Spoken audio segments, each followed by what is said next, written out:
According to a report in WorldNet Daily, some of the richest men and women in the world met secretly in New York recently. When the world's wealthiest individuals hold secret meetings, it's time to pay attention. In 1910, the 6 wealthiest men in the world met at Jekyll Island, Georgia. That meeting resulted in the creation, 3 years later, of the largest criminal enterprise ever devised, the Federal Reserve, so-called. Judging from the list of participants, the recent meeting in New York may result in something even more monumental. The London Times identified them as Bill Gates, David Rockefeller, Ted Turner, Oprah Winfrey, Warren Buffett, George Soros, and New York Mayor Michael Bloomberg. Based on the Forbes magazine list of billionaires, the room had a net worth of about $120 billion. With all the bailout figures we've heard recently, that doesn't sound like that much. Believe me, it is. $120 billion is about equal to the annual budget for all of New York State, from New York City to Buffalo and everything in between. The meeting, which took place in early May, was at the home of Sir Paul Nurse, a British Nobel Prize-winning biochemist and president of Rockefeller University.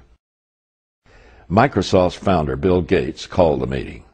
The London Times reported the informal afternoon session was so discreet that some of the billionaire's aides were told they were at security briefings.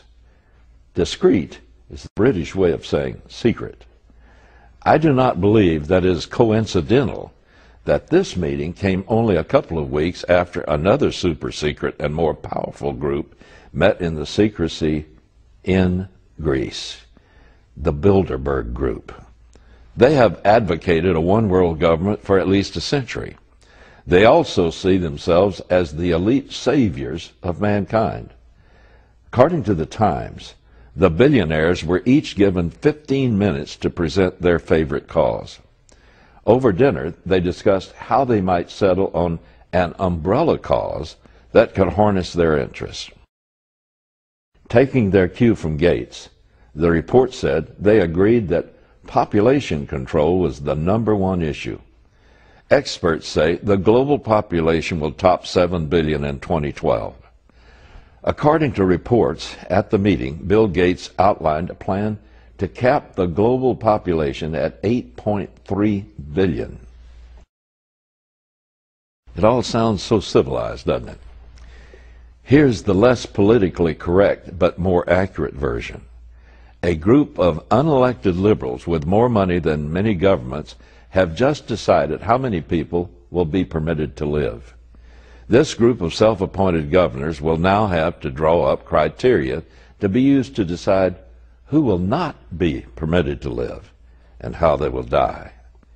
It can and will be dressed up in polite and civil terms, but in the end, it means certain people will have to die.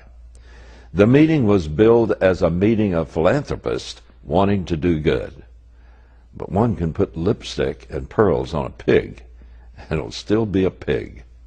In the final analysis, there's only one way to cap a population, by deciding who's permitted to live, and who, for the good of all, must die.